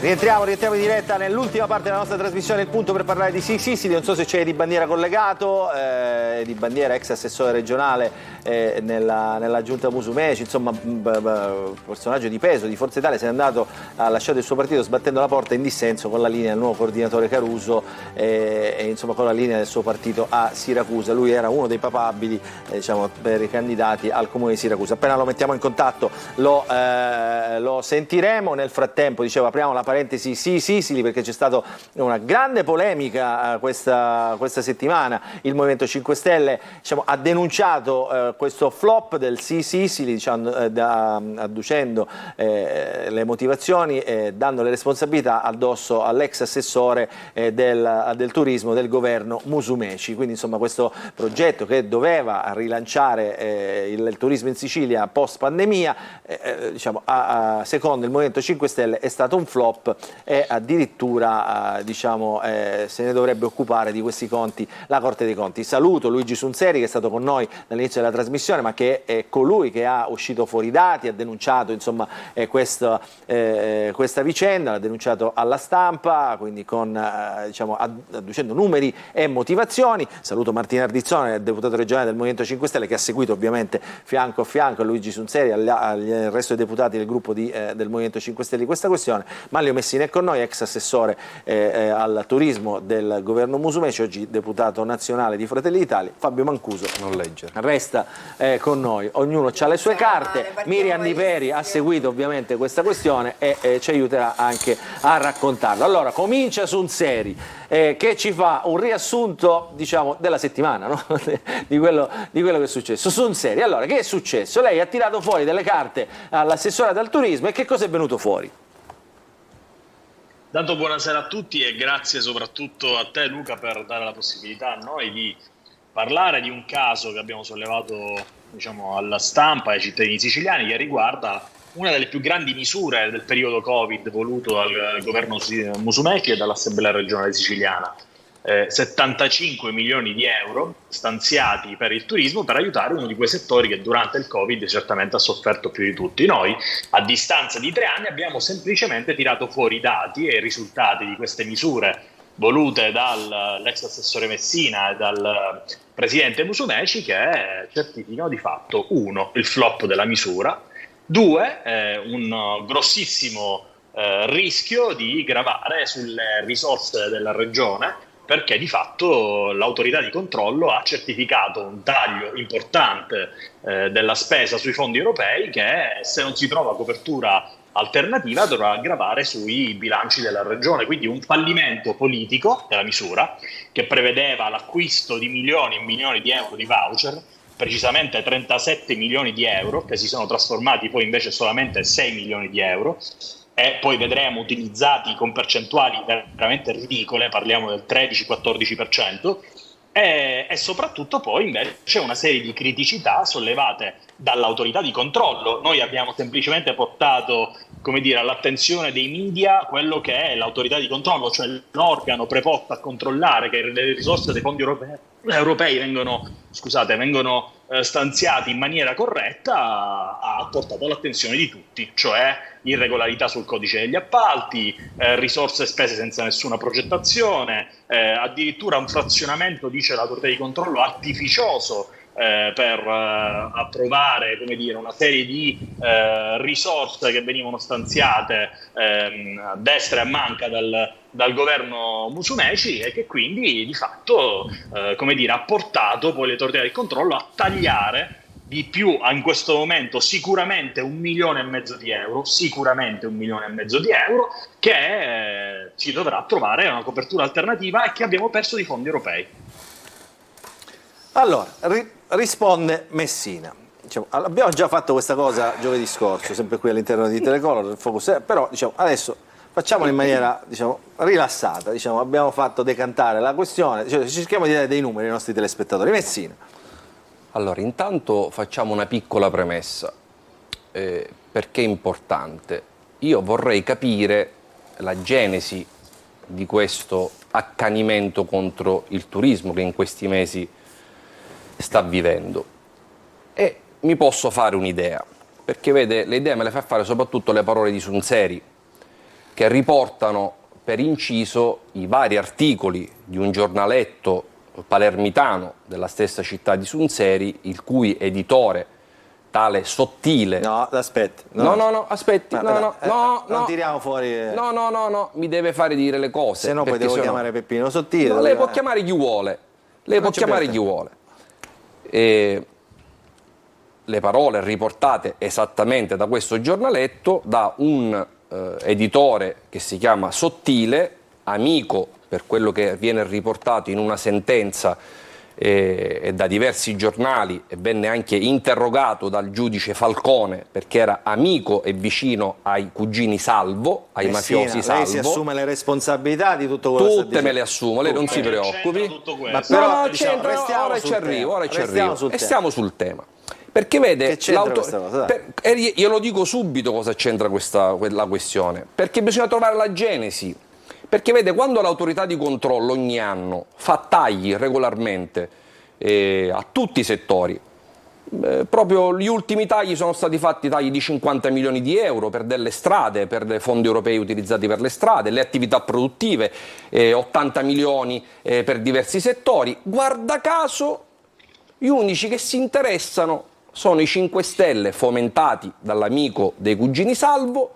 Messina, ma che io neanche lo conosco, il signor Sottile, quindi di che sta parlando? Guarda caso, sul settore del Assessore, io non turismo, lo conosco, questo è una Sottile, cosa che mi insospettisce. Sa cosa mi insospettisce? Giuliano Amato, detto così. Mi insospettisce il fatto, e sto preparando anche un'interrogazione parlamentare su questa vicenda, mi insospettisce perché, vede, se va a guardare come venivano spesi i soldi del turismo negli anni precedenti, ti puoi fare due conti, cosa che non abbiamo fatto noi. La Sicilia veniva promossa in Sicilia, veniva comprata la cartellonistica in Sicilia, venivano sponsorizzati i giornali siciliani, venivano addirittura sponsorizzate compagnie aeree per voli che arrivavano già in Sicilia. Cioè, scusa, tu promuovi la Sicilia in un volo che arriva già in Sicilia, che senso ha? Così venivano spesi i soldi. Noi abbiamo cambiato direzione, abbiamo deciso di spendere i soldi No, ma lei sta dicendo una bugia. Noi non abbiamo mai fatto nessuna iniziativa di questo tipo, quindi come vede lei continua a dire bugie e la smentisco con i numeri. La sua cialtroneria politica verrà smentita con i numeri che le faremo vedere da qui a breve. Quindi già mi insospettisce. Come mai? Ma è perché non abbiamo fatto mangiare gli amici degli amici in Sicilia? Lei si assume le responsabilità, lei c'ha l'immunità parlamentare. Io mi assumo tutto. È perché non abbiamo fatto mangiare gli amici degli amici in Sicilia che ci veniamo attaccati? Perché non è normale che l'audit che fa tagli da tutte le parti ogni anno regolarmente, guarda caso il Movimento 5 Stelle si interessa di questa vicenda. Però mi fa piacere, perché così possiamo dimostrare ancora una volta, mi dispiace per l'unica forse intelligente che abbiamo qui del Movimento 5 Stelle. Allora le cose che dirò saranno intelligenti. Sì, vediamo. Teoricamente. Allora. Mi dà la possibilità di dimostrare quanto siano bugiardi e incapaci nella gestione. Capiamo intanto una cosa. I 5 Stelle. Capiamo intanto una cosa che è fondamentale. Questo è un progetto, il Sisili non è un progetto che si valuta su quanti voucher piazzi, quante notte fai, quante notti vendi. Non è questo il progetto. Il progetto è un progetto solo per quello, ma lei non sa nemmeno quello che dice, lei dimostra la sua totale incompetenza. La sua totale incompetenza. In serie in collegamento, quindi si sente. Però io sto parlando, io l'ho fatto parlare, mi pare che non l'ho interrotto, giusto? Ha espresso tutto quello che dovevo dire? Ora lo posso esprimere io quello che devo dire? No, non ha espresso, ha finito un concetto. Lei ha finito il suo concetto, ora lo finisco io il mio concetto. Allora, perché se no la interrompo e qua viene molto più semplice. Il progetto del Sisili è un progetto di promozione turistica, quindi è un progetto che si valuta non su quante notti si piazzano ai turisti, ma si valuta sull'effetto che ha la promozione turistica grazie al Sisili, perché è un progetto di promozione turistica. Basta leggersi le carte e si evince che la misura, che è la 683, che va a individuare i fondi, i famosi 75 milioni, che sono fondi di promozione turistica. Quindi non puoi fare acquisto di servizi perché fai promozione turistica. Quindi il nostro non è un progetto legato.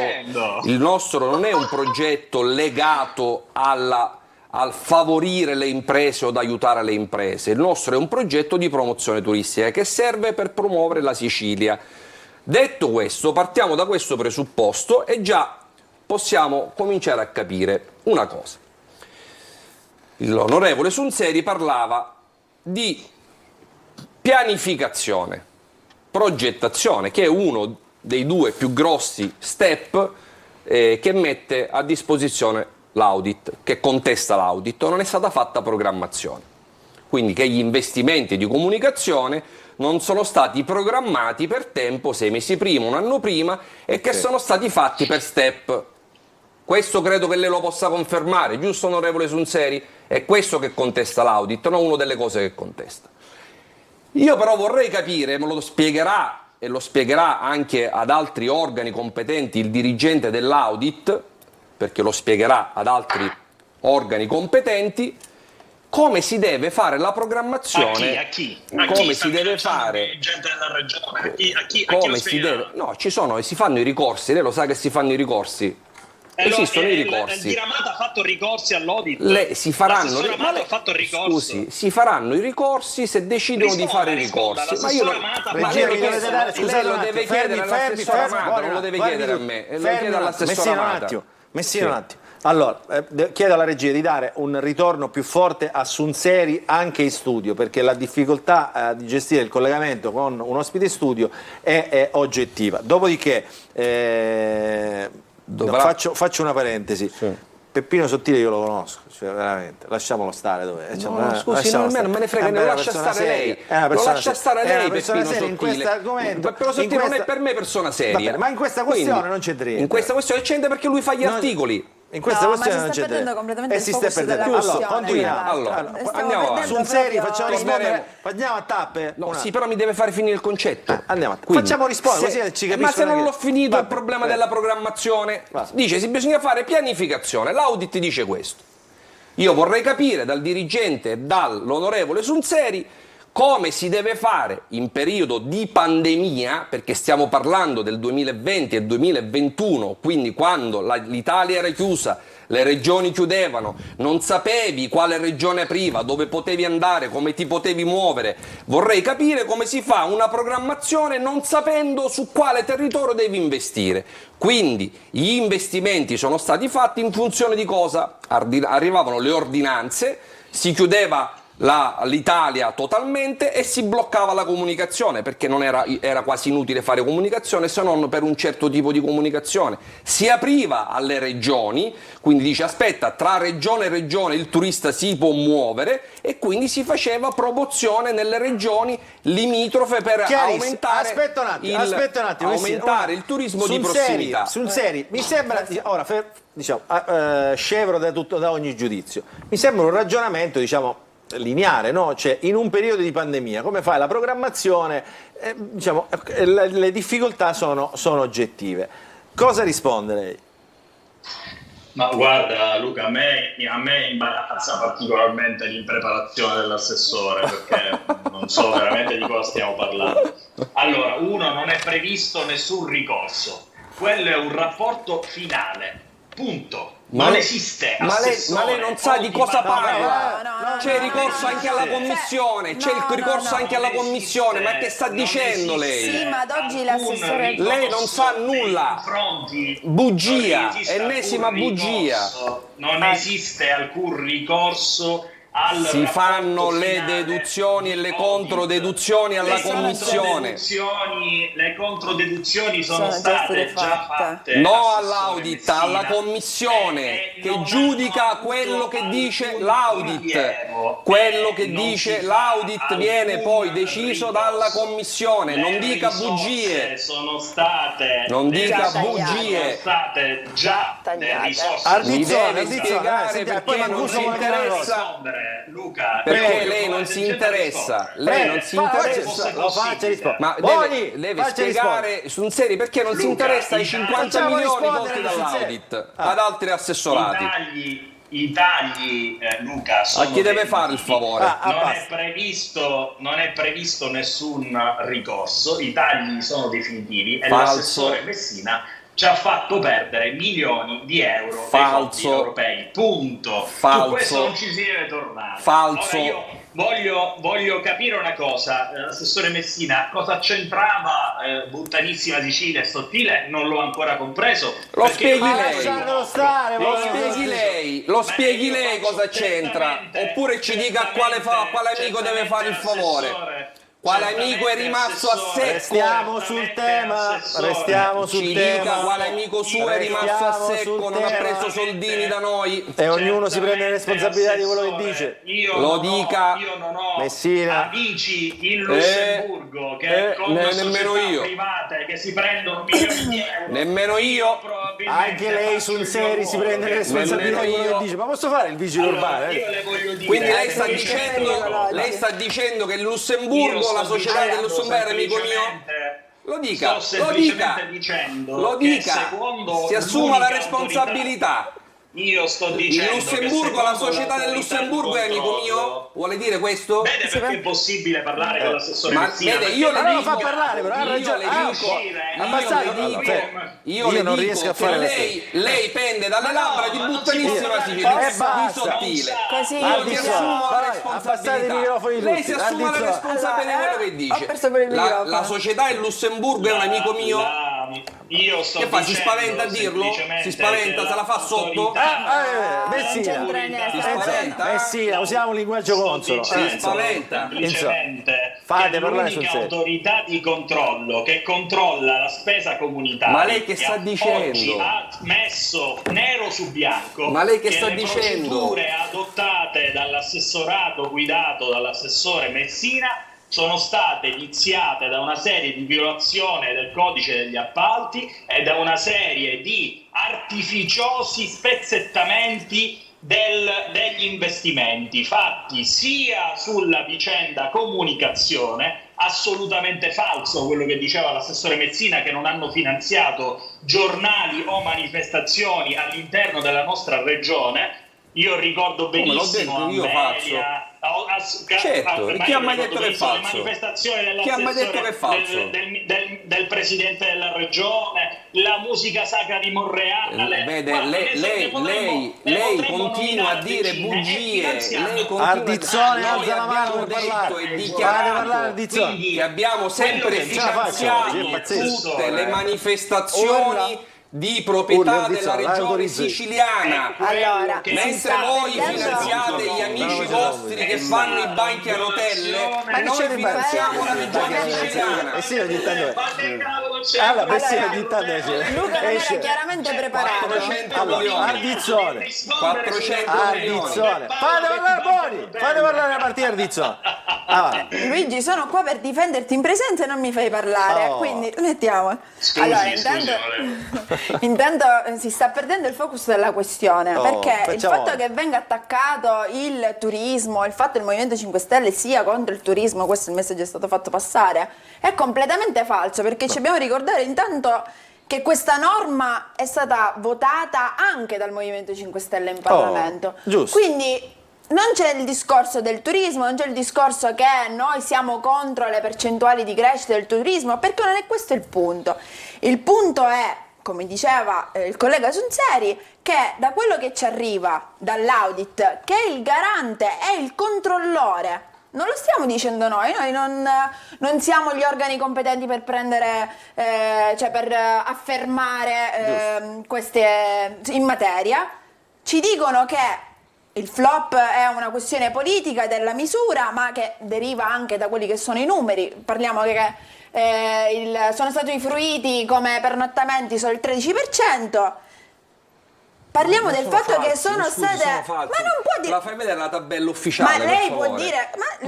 Ma scusi, ma c'è la tabella ufficiale, la faccia vedere, ci liberti. Ma io quello che le dico, quella che ha fornito lei quello che le dico e le suggerisco... Allora, Magli Messina ha fornito dei numeri, facciamoli vedere. Quello che le suggerisco... i numeri, onorevole, va bene, ok, ha ragione. Eccoli qua. Quello che le suggerisco è... Eccoli i numeri, il 27% dei pernottamenti. Il 27. Il questo. Quindi più il 10% di questo. Ma non è questo il dato. Il progetto Il dato Sisili è che non avete nasce per i pernottamenti. Il dato è che voi stessi... Ma che dice? Ma che cosa dice? Lei è ignorante.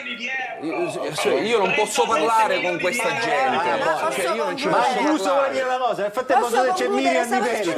Dei punti che aveva esposto Messina, un attimino, concludo. Allora, innanzitutto il discorso del progetto, del fatto che non era per aiutare l'imprenditoria e la categoria dell'albergatore. Falso, perché l'indirizzo iniziale della norma era quello di sostenere con 37 milioni... Io non posso parlare, però non fanno le cose. Ma ci sono le carte, onorevole Messina, ci sono le carte. Ma le carte di che?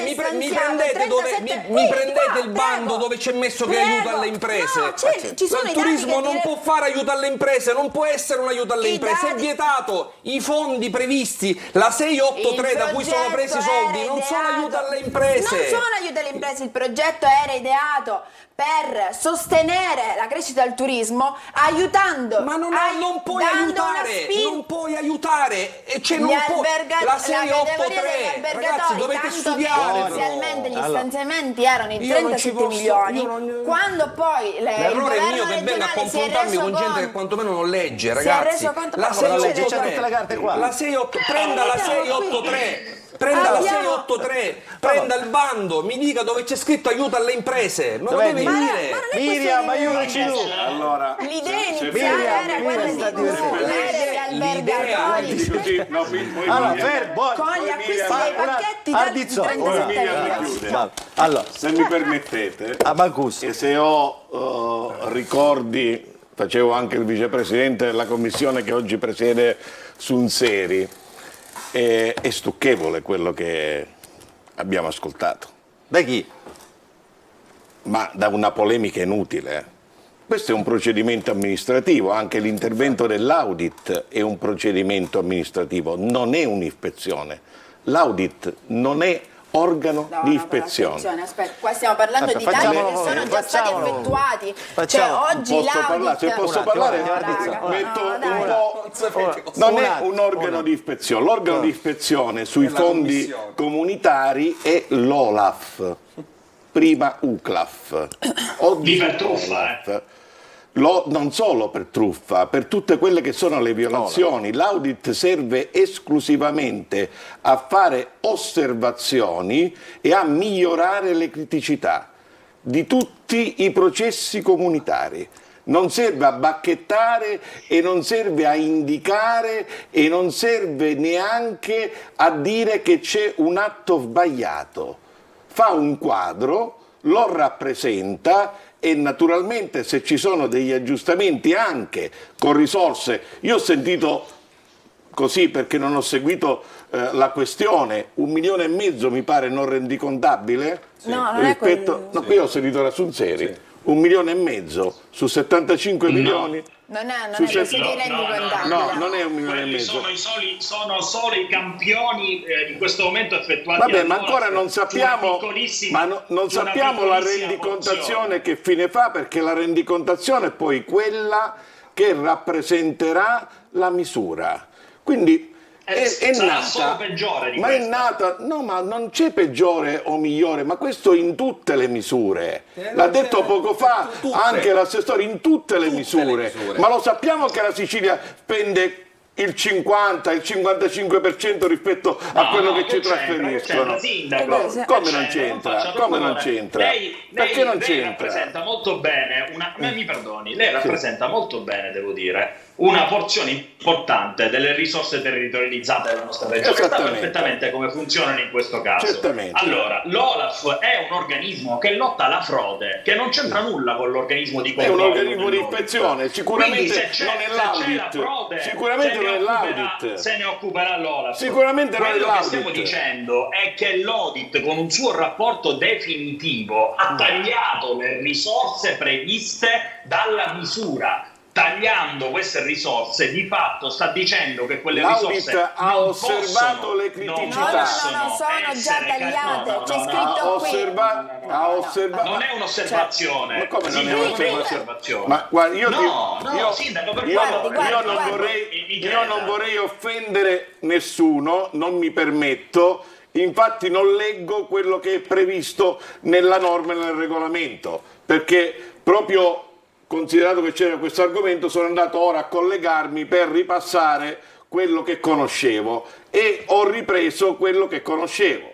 L'audit è all'interno di un procedimento amministrativo, fa il suo lavoro, all'interno del procedimento amministrativo definisce le osservazioni, definisce le criticità e chiude la partita. Ma qui non c'è la colpa. Ma non c'è la colpa. Ma tagliato, ma li hanno tagliati, tutte le misure sono tagliate. Ma cosa significa? Ma allora ha ragione l'assessore che puntate il dito. Ma qua non è questo. Allora, se c'era un lavoro della Commissione che riguardava tutte le misure, ma va allora bene. non interessa Ma i ci sta parlando 50 milioni che hanno tagliato da altre parti, non gli interessa. Ardizzone, Spero che nel governo Musumeci sia una gara che ha fatto peggio, ma in questo caso non c'è. No, onorevole Sunseri, lei non ha mai fatto, lei non ha mai amministrato un giorno della sua vita, e dico per fortuna. Quindi lei parla esclusivamente, lei non ha mai fatto un giorno di amministrazione, quindi un voto e non è mai stato eletto. Io sono stato eletto da due volte dai siciliani, quindi mi faccia con i voti di preferenza. Guardi, ci rivediamo lei tra 5 anni, onorevole Sunseri, quando non ci sarete più come Movimento 5 Stelle. Non si preoccupi. Ardizzone, c'è una signora, come ho fatto il sottoscritto. Ma no, ma perché si continua a perdere il filo della questione? Credo si faccia appositamente, perché quando si fa confusione almeno si può sì, però sviare, ci dobbiamo confrontare su cose. Allora, se lei parla di aiuto alle imprese, lei non può parlare di aiuto alle imprese perché non conosce la 683. Ma se non la fate parlare, non può parlare di niente. Fatela parlare. Stiamo parlando che la misura era ideata per spingere, per la crescita del turismo, ma anche prevedendo dei pacchetti, il sostegno agli albergatori, prevedendo dei pacchetti. Non c'è nessun sostegno a nessuno. Va bene, prevedendo l'acquisto di pacchetti da parte di albergatori che hanno fatto accesso alla manifestazione di interesse e quindi permettendo ai turisti di avere una notte gratis se ne fossero acquistate 2. Questo era e l'indirizzo iniziale era quello di quindi non aiuto alle imprese, quindi promozione turistica. Ma avete cambiato totalmente l'indirizzo quando vi siete resi conto ma lei la che quando vi siete resi conto che in effetti quelle somme non stavano servendo per quello che avevate previsto inizialmente, le avete spostate totalmente per quella che era la gestione della campagna comunicativa. Ma lei non sa cosa dice. Lei non sa che cosa dice. Quindi c'è una frode. Non sa che cosa c'è una frode. C'è una frode su un serio, giusto?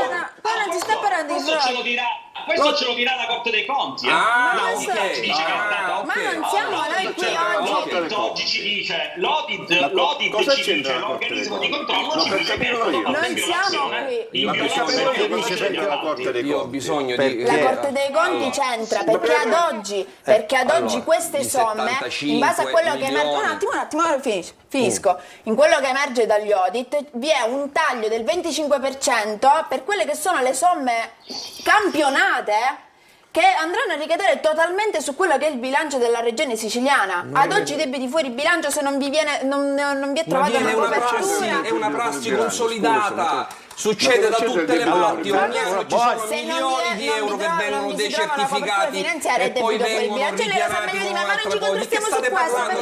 Adesso devo comunicare con la regia, comunicate con me perché... Ad oggi il taglio è già effettuato, l'assessorato, il Dipartimento ha già preso atto di quello che è successo all'audit, quindi il fatto che chiamate la Corte dei Conti, sono già risorse stanziate, ma il danno economico qual è? La Corte dei Conti il fatto che la regione siciliana ha anticipato delle somme, ha dato delle somme, ha speso già queste somme che non arriveranno dall'Unione Europea perché già è già stata, che dovranno essere nulla perché sto sentendo cose. Possiamo leggere gli esiti dell'audit?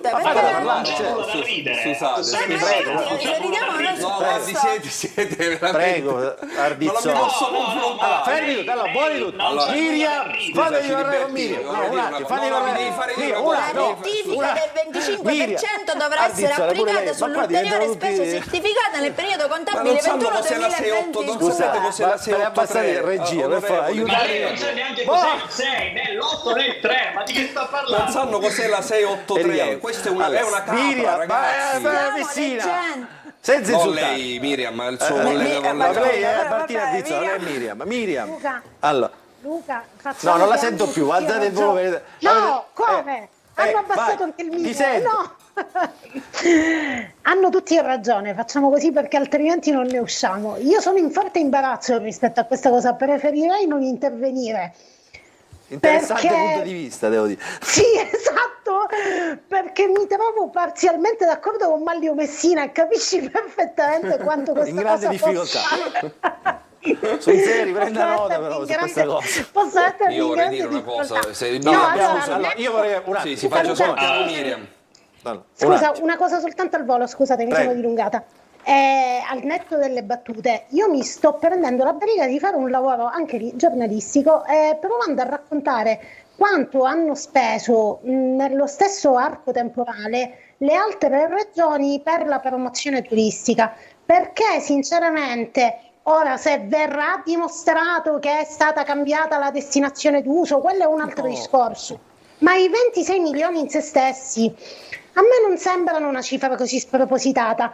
Poi se magari scopriamo che il Trentino Alto Adige, per promuovere la settimana bianca che fa lavorare i suoi albergatori, ha speso il 30% in meno di quanto ha speso la Sicilia, e allora ne riparliamo. Però intanto io sto facendo sinceramente questo lavoro di recupero dati, perché voglio capire se abbiamo speso uno sproposito o se la spesa della Sicilia è in linea con quanto spendono le altre regioni, e sinceramente non ce l'ho ancora una risposta. Una cosa, fermi, vi do un'indicazione a tutti, poi come lo abbiamo speso? gestite abbiamo altri 2 minuti. Io vorrei dire però una cosa. No, allora, allora 2 minuti totali. Qua lasciamo le vicende amministrative, che tra l'altro non sono competenza nostra, le faremo discutere a chi di dovere.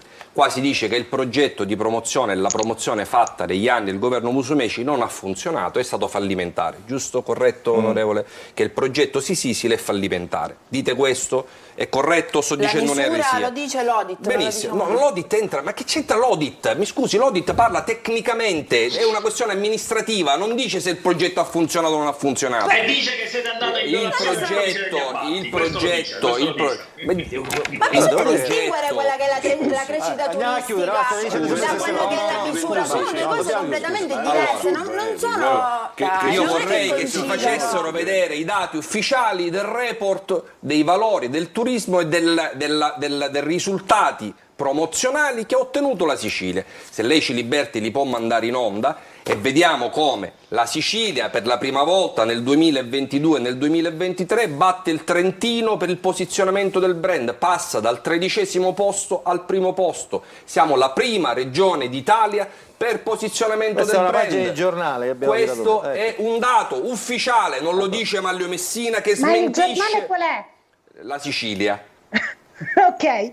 La stessa che fa l'inchiesta sui Sicili, la stessa che fa l'inchiesta sul Sisisili, quindi voglio dire, si smentisce un po' anche lo stesso giornale, però questo è un dato ufficiale, è una tabella, questa è una tabella ufficiale che dimostra il risultato. Secondo risultato, mi scusi Ciliberti, può fare vedere l'altra. Aspetti, questi sono dati però che dobbiamo, a onore del vero, per giusta ovviamente comunicazione, questi sono dati che ha fornito l'assessore. Certo, è chiaro. È chiaro, no? Questo è l'impatto che ha il Sisisili, perché il Sisisili nasce come promozione turistica per implementare la destagionalizzazione. Tant'è che i voli aerei sono esclusi ed eliminati, tagliati. Aspetti, però spieghiamolo questo schema che ha dato lei. Sono pacchetti confermati per sé. Quindi i famosi Sisisili pacchetti. Quello di cui parlavate voi, no? Ardizzone e Sunseri. Che non sono il 2% del valore che dicono e sostengono i 5 Stelle, ma sono. Ma nessuno ha mai parlato del 2. Stiamo parlando. A lei non sa nemmeno i numeri. Il 12% diceva la sua collega. Il 12%. Lo riporta l'Audit. Lo possiamo spiegare? Sono numeri che riporta l'Audit. Questa è la piattaforma ufficiale a cui dovrebbe riferirsi l'Audit. Quindi evidentemente il dirigente dell'Audit è un dirigente infedele. Lei ha accesso a quella piattaforma. Questo è il dato ufficiale. Chi gliel'ha dati questi numeri? Ma lei non si metta chi gliel'ha dati.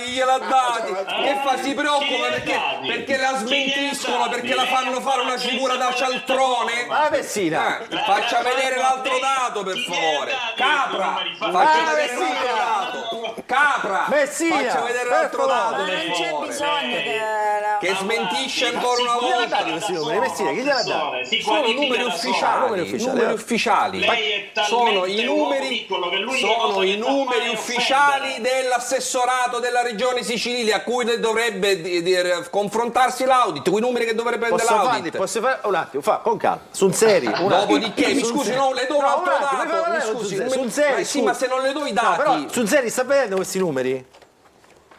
Li vede? No, ma non si capisce nulla, ma io leggo i si dati, capisce nulla. io leggo, no, ma non si capisce, da dove sono collegato non si capisce Ma nulla. guardi, se ne può andare a prendere, sono dati ufficiali. L'altro dato ufficiale che si può prendere all'osservatorio turistico, che è pubblico, quindi lo dovrebbe conoscere anche ad onorevole Sunseri, ma non sa leggere, quindi non lo può andare a prendere. L'incremento del Sisisili. Il Sisisili consente alla Sicilia di far passare il turista e la permanenza del turista da 2,6 notti a 3,2 notti. Questo era l'obiettivo che si era prefissato il Sisisili quando è stato messo in campo: aumentare i flussi turistici e aumentare la permanenza. Aumentano sia i flussi turistici. Fruita, avete cambiato completamente la destinazione. Ma non è così, è la 683, la destinazione della 683, si legga la destinazione. Io non posso, quello che contestano i 5 Stelle, Luca, questa misura. Loro contestano che questa misura non ha funzionato. È che avete spostato questi soldi nella comunicazione. Ma me lo facciano vedere, nella comunicazione. Sono nella la pubblicità. la 683. Il messaggio che Sisili è passa nella che 683. il messaggio che passa che il fine giustifica i mezzi non funziona, ragazzi, non funziona. E rispondo anche a quello che ha detto Miriam, ma qua non stiamo dicendo che la crescita non c'è stata o che le somme spese Come, sono se non troppe. ha funzionato il progetto, le somme spese sul turismo sono state troppe. Il problema non è quanto è stato speso, è come è stato speso. Perché se emergono delle difficoltà, emergono delle violazioni tali del genere, che ovviamente poi verranno... Scusi, il che è gravissimo. E tra l'altro ci porta... È gravissimo! Ma cosa? Ma perché ci porta è un'implementazione, anche è una modifica amministrativa che si fa regolarmente. Ma di che state parlando? Porterà dei danni. Siamo in ritardissimo.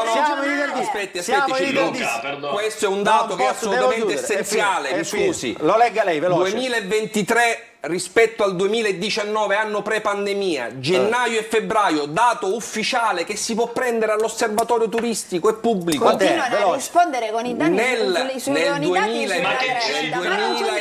a gennaio e febbraio 2023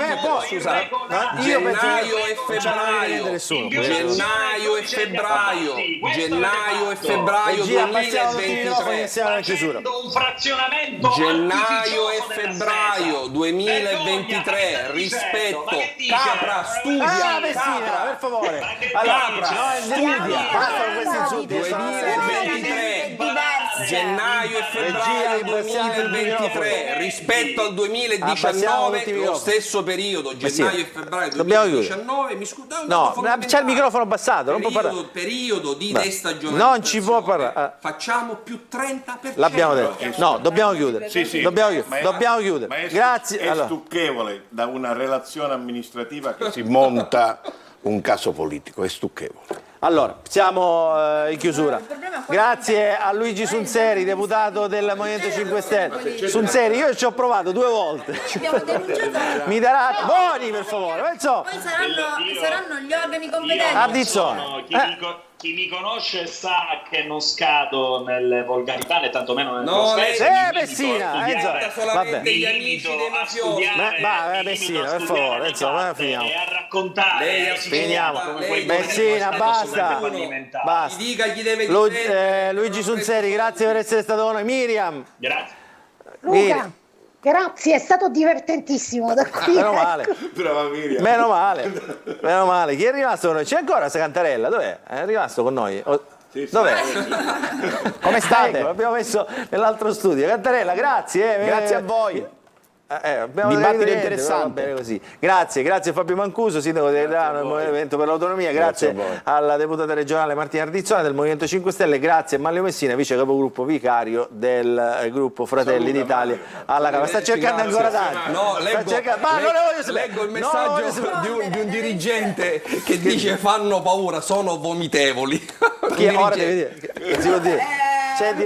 Sappiamo che i dirigenti pensano che siamo comitati. Continueremo a fare il nostro lavoro indipendentemente. Non è quello, anzi, forse anche di più. Continueremo a fare. Allora, grazie per averci seguito sino a questo. Abbiamo sforato un pochettino, però un po'. I tecnici faranno delle facce in regia, non le voglio neanche vedere. Grazie per essere stati con noi. Domenica prossima non ci saremo, così recuperiamo anche questo sforamento. Grazie per essere stati con noi, buona Pasqua a tutti e ci rivediamo dopo la Pasqua, appunto, per raccontarci queste elezioni amministrative del 28 e 29 maggio in Sicilia. Grazie, buonanotte a tutti e tanti auguri di buona Pasqua.